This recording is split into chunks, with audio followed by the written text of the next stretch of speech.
a bar rocking shoulders with the world leaders Adum Bawuah cannot be taken out. A bar the grassroots musha from her form why Juma party Juma you are in there, the top there everywhere. Mo dear na koso mo tie dear koso at the position. Is it because money directly when you're in charge and I say dear na moye efa ho Adum medase edi kan mechia watiefo machia watikokoso adaroma santimewura nana migidu ye atum se anope yo ho ye pa ye bompa ye ma se nyame mo ahoden o ma onyinkire o mo akokoduro na fa bo asante waye bi ni so be ye bi ato aso na machia nana aye o mampanyini ene apamfo bi aduru no ye gina jem sanse world crisis ene corona ama aban no ne ho hyehye no pa na me sre Ghana for se nyina ye mompa ye fantai o machi sanse baby ebeko bia no Akoma FM na ye timbi country broke or no broke we all day inside. I like that country broke or no broke we day inside it ye mompa ye man na no ma na president akokoduro okay no hu ye mobo na enko chrono and Sisayamra and Koye fuel crisis in nim. The whole world problem, but in himself Ghana, Yami Behe, so Yambe ye free. Dawasi. Now, question now, Busa. A simple question and a simple answer. If you ask, say, oh, mammy, no cry, that's our mammy, you know. We show clear, say, Odobako, same back one, the problem. Akoma FM. Now, MPP no say no. Sa division na abamu no ade ye me ya a meka wa ha ne se ye dwen 2024 ho mi wa no power ne kutayen power open 24 ekuta wonsam sesei e de na wo de power ne ye instead of ye be kan ye ho bom ne ye be hwe se ye sisi enuanom na ye de odo e be ye adwuma no ye dwen 2024 power no so kutayen power ekuta na wo dwen se wo benya power power ne kutade na wo de ye emra so se ye be kofom ne ye be ma fomfo na tese ba bi aduru no Akoma FM MPP ba ye timi aye ne ye be bo ho dawuro ye be hwe se media no MPP aye adwuma pa o but one of your problem is say you ignore media and your opponent are taking over the media na say you go back to the drawing board ne you respect media ne you hwe se media no ye be ma wo mo support bi o mu hia bia na o ma kofom na o ma hwe adwuma pa MPP aye no ma boni derura etiti was na opposition no aye den we overtake here with the media and that is what is going on. MPP 5 years no adwuma MPP aye e wa o hwe internal roads o ko villages ba bi ho no ma wo duru nti ha so ka Ghana ho MPP aye adwuma pa Akoma FM director sempenifo ni mbe adwuma e be adwuma also ode na kunwa tofo that is for national national Yaw Buabeng Asamoah. Yasna, often a kunyan to for that you support Kennedy Japan 100%. Say Yaw Buabeng Asamoah 100% because Sebi when Timia manages small grocery store and you can say they are commercial more amount. Wow, why your friend Adenta. When Timia managing a year through Samoa, I don't know the national communication mouth. I also did the kunya to form. Ubi and Timin Kamaka. I see. Often a kunyan to form. Maybe a near more communication. No, I break it down. Akoma FM. Break it down because communication here, Juma, media. Yabeshe a quiet bait me the Mayre. Afaso. Ama near my papa na nado buy or in a pound for iron. I said them. A Shadakasi, a Jina communication director. In a Jumas or Bever say, a Quambio Befaswa, Juma Payan, a bededino, Tinanado, so who Temia, communication director, immediate effect. Often a kunyan to form, regardless what is going to cost me my election. Often a kunyan to form because you are trusting young Kasa near Dinya. NDC is taking over the media, and I can see it and I can smell it. Ya Juma Papa ya yena NDC person what they share them. I see. Mr. Muminianum. Police station.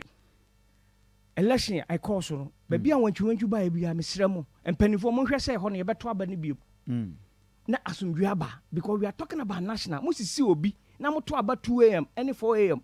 Mu say national no edaho national election edaho twen. At the same time mon kan say power na kuta yo. Enya sa fe na ekope power. Power kuta now in 2024. Where is the common sense?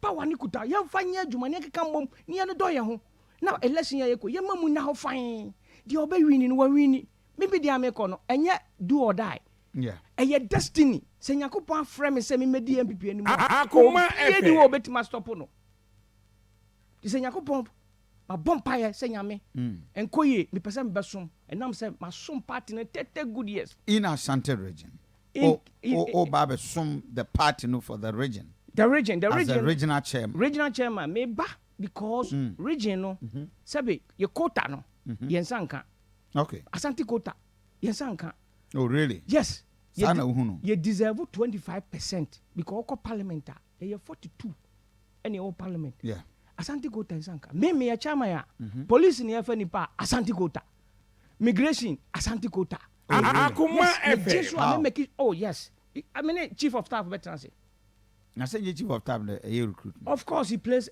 a major role Asante police ni efa nipa I will say yenya ye quota and yes some Baba the current system are rotten I will be a person ye political interference yes if it's animal yes. And yes sir because Asante region you could have 42 parliamentarians it should be the person that qualifies yes I agree with you you spend all your life yes. and many part of days in the United States yes what you several occasions when Ben Clinton when almost all the American president the security couple and security thank you very much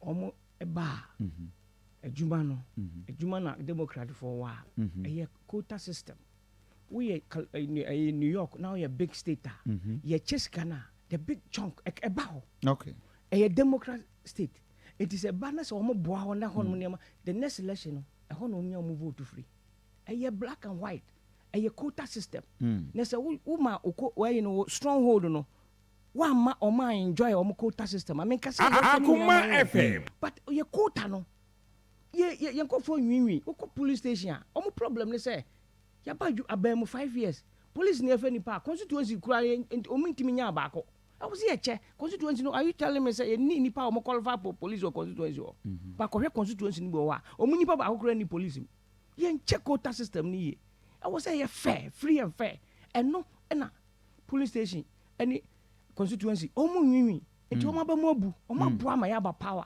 but omo ho hwe because your mass system no eba ejina Kumasi some metro na ade ni nyina jina about 11 constituency no omo na enjoy MPP Akoma FM 36 constituency na in fact constituency secretary ba secretary kura woni bi and so ba Kumasi a constituency chairman e friend say regional chairman ukon fear 15 cars ni si wo regional chairman yes but uko constituency secretary so regional chairman be oye wono anadwuma and when you sika no dey aton cars debi and tisa MPP ye ba omo de ma region obi a region bia enya ne quota e ba ejina Kumasi South Metro and call down the down also na to aba the down ni nipa 400,000 and anto Akoma FM you call around 90% of them no I can comfortably say so omo MPP for you call down ko finance dey no man to aba office aba na oto no fa so ni so 208 ni ehia only 21,000 and san na dey wini this time 400,000 and to aba say 500,000 and to aba was anti-memoir we are doomed enti emra so say ye be cut down ni ye be mba periperi ye ni ye be mo ma feel say omo ye part of MPP na sa nchichemu any division no when they minipa enti when na me force amana ba be awini when na we are national election when na medi wachi nkoto aba mamu ni Akoma FM waye ni papa wa nipa no waye adepa wa somsompa wa kire do ama constituency na ye beto ama no na wo force chinchim nipa ne sa national election ba when na ko ka je so meto aba ma absafo ahaya Akoma 87.9 FM in fact utie menua Adum Bawuah or unity e wa Asante Mantem say party for nto aba ema no na omameye chairman regional chairman to that effect but me person me nya this understanding when ya opportunity because for me na bia party for no be they are leaving your party at the time I will call it for Akoma FM because I'm going to say party mpenifo no mo ani ni. What do you think say a problem for Ashanti region? Thank you. Asante region, no executives and region no constitute a fairness MPP for any more chemian. Oh, really? Yes. And no cranny true do. It is a winny air, be about a being count. Okay. Omo mudi yaw awase no. Omo problem nyina say party no e mo chemian it is a winny belong to bia belong to air one of the problem. The only person who bet confidence on way obi in some way clean. Obi okuta clean hands. Akoma FM. Akoma FM. I'm holding a clean hand. Me na metimi aka nipa na bo, me na metimi akasa. Akire wo mo amoye den. Omotimi ati assure wo mo. Yes, just assuring them, but also to perform beyond the reasonable doubt. Me no can say 47 constituencies in the on. Ade amaye de akire wo mo re ne say. Offices no 43 out of 47 no. Me no can say me catch us my renovating nyina obejedi. Just to Ashanti region. Ashanti region, just to give them hope. Wow. Just to give while them, renovating party offices yes, at the various. You can call. I had a call from I think Quadra, so for that I know. Akoma FM. Thank you. And other constituencies, almost office in Yes. What if you just say 95% of Ashanti region go there. So for the first time, MPP office in Ibu quite said they will call bank.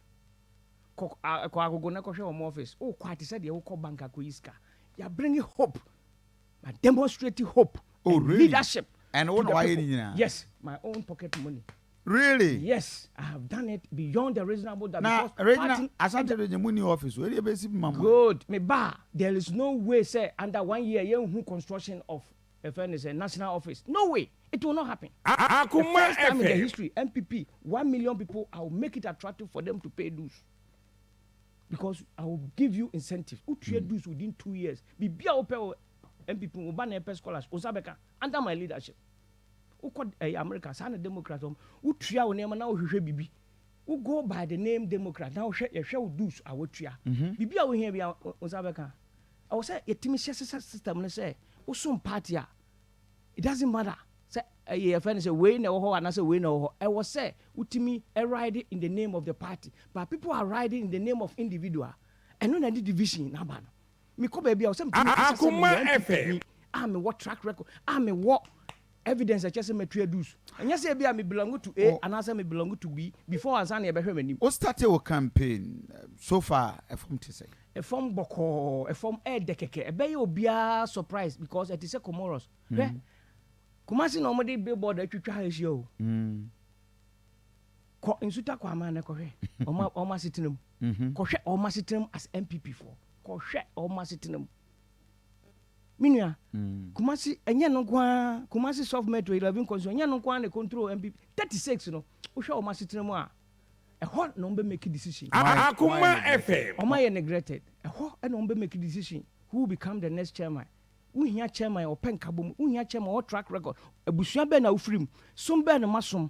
Etu ho che be na waye. O track record e wo hin. Asante ba bia ye duru no. Ehia obi a Asante da na koma so. O what track record a che se wasom Asante. Nye se me ba meye maye. Man for say then I won't call first vice. First vice of what? Of my party no. National. No, at the national level. Yes. Ampa ho me qualify even as a national chairman. But me nim fie dodo anyame de maame. Asante da makoma so. Okay. Sansa Asante nyina me papa ne Asante aboafo. On na bo Asante a di ne bibia ma Asante ma ye bo no. Asante aboafo in the first. Niema oye no yare nti wanwie. Kase mbeto aso. Na me gyadin a sebe dachi me niwa. Na se bewo bi kasa wa Asante memu a onya bibia gina so asi bibia hina Asante man. Me ametie adu se bewo a Yaw group. I oil cover buy any George Osu minua and the cover oil buy. Yes, it's possible and they are free oil producing country. Kotoko Chamai this week, Miss Ramo, ye penny crab, the legend. Akoma FM. Asante memu ha. Me ofa ya bewa. Obi anti minye since 42 years ago. Bewa for no ye ya chede ma Asante. Enti mehu said baby adru no unhia sa nipa no eno aye den oba be solve problem no problem bi enu ade baba manimu amintimi solve. I will give you a typical example. 51 so whom when am solve that problem no. I see. Brian Champo any operansa me friend Brian am say Brian dey na here also we ba me dem can pedibile and I'm calling in Japan I'm say Ken I want you to be a veteran let's go to Nana e call Nana I'm say Nana papa also pedibile enti ya sure no nema ya man step down na operansa here dey onko Akoma FM seat no and the problem be a be a formula problem here that we say me solve it easy. How then I solve? I'm working on it. Okay. I'm working on it because now person near my cut down kakra na ma chiwo me no in chance. I can solve the problem easy because you ma bibia peri yo na bibia fair. Ujinjim ni pansa. But one more current executives regional I didn't come all. Regional last year on na me no didn't come up. In fact mbeboa omo 47 constituency me kra na free China PP me number bia cheche ene omo didi nkomo e de encourage omo e de kwa ba Akoma FM eduru no omo ye omo adwuma wi me aminu akuma ene okan se chama ene okan se we nya 47 ode nakunya beto onfo nakunya to fo mboko wasum bi waye bi enya ahenie we eye politics obi be ye chairman fa nakunya onfa to fo baby edu no eye failure of leadership ene ma ekoso asantemam a enko ye nyina sankofo ni mienu omo na ebo MPP wasantemam why I didn't think you were chairman. Now Tim Kotiku was a chairman of chairman. Do you know what that means? You call yourself chairman of chairman. Under my leadership? No. You are undermining the chairman. They are confused people. They have nothing to offer Asante region. I have said it and I'm saying it. Because part in me work with him. If Papa na can was say or done it also done it and work with him. Oh baby, I was about me to me yan me. I have met him work with him. 30 years be my name in Yakwa. Measure some about party no ba. Na enchirima. Abetu bibi pa ye bi ne de ja nchirima ye wu ayan fa hwe nko 10,000 20,000 ye fa bibi anko papa otra America 50 years o ye na ne dan ba ko o de see schools o de bu Asante o so wu a fa hwe nko aya ampa so I witness it o fa hwe anko ti me ba me ma 10 cars sisi bi fie na constituency say ma na oni bicycle ko te pa na ko constituency say ma and constituency executive almost tenam ya de sadia o chechire Akoma FM failure leadership Adum Bawuah no permit I wish you all the best in the campaign. Yes, beginning that is the beginning of tour. You be cause we din komo. At anope man for say Asamoah say Yaw Buabeng Asamoah and resign no party national bet on because what person will sabotage the communication director. No, no cray back up. Na ya katasumu maso. To say more media amateur, more communication with Buabeng Asamoah, more fan me. My interview media nina. Omu ira making class. Akoma FM. And this year take over. The media. Obi ntimi nka maka. Regardless the consequences, maka no kre na da ho no. Ye suro so obi obeka no kre. Eno na eku party no. Mo me nka no kre ade nya enye. Eye nso aye den. Eye me nua panyin no. Me bu no pa. But baby a position na eduru no. You hear change. Football crowd born do 70 minutes. Na say change friend say obi antimi hye bia. It's a players. I don't know my pam your coach because once it's a players. Yes, it's a players. Doesn't mean so can people or can ho pa. But baby edu no. We need reshuffle. We need to change. Medasi. I wish you all the best. Fox Speak.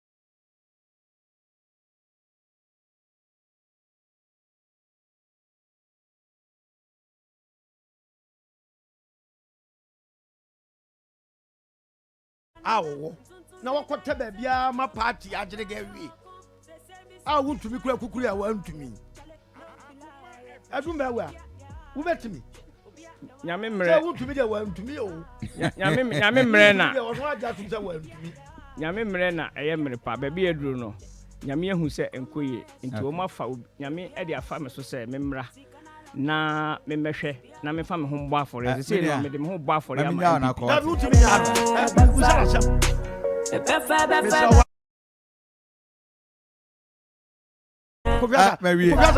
Obolo bra. Obolo. and one no bye bye. Obodo brabe wie ma me. 0322498035. 0322498036. 0322498037. Anopa ye din komo ya kwa share the new patriotic party. Ya kwa share akro no sem. Ya kwa share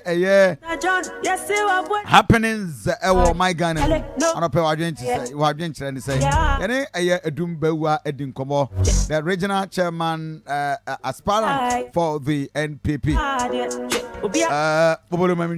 Kofi na ye kowie dia na ye fa ye ni nchirem quick credit investment. Na we no bosia enti ofie na utie anope na ope bosia e de awura wadwuma mu anase bia putupuru bi esi upesika e de atwetwetwe ho a ba bia de wani be chirem quick credit investment eno ana ofre ye pe na ya ma obosia ni bia na we no ye nka nchose kofa o bank statement bi abra o bank account ho nsensen bi afa bra eno pe ana wo hia eni Ghana card na frɛ o frɛ ye ya na wakaso so me pe bosia sika sei na ye de ama number no ya be frɛ no de ofre ase o mitie Kofi Asante number no ye 0596 920833 0596 920833 and I say 0302 200-390. Way a quick credit investment. Do you hear a Ghana card offer ya de ebema na shane so say when you need online you may be as o obesi me humo internet so ne ade eti brana send me we na me ma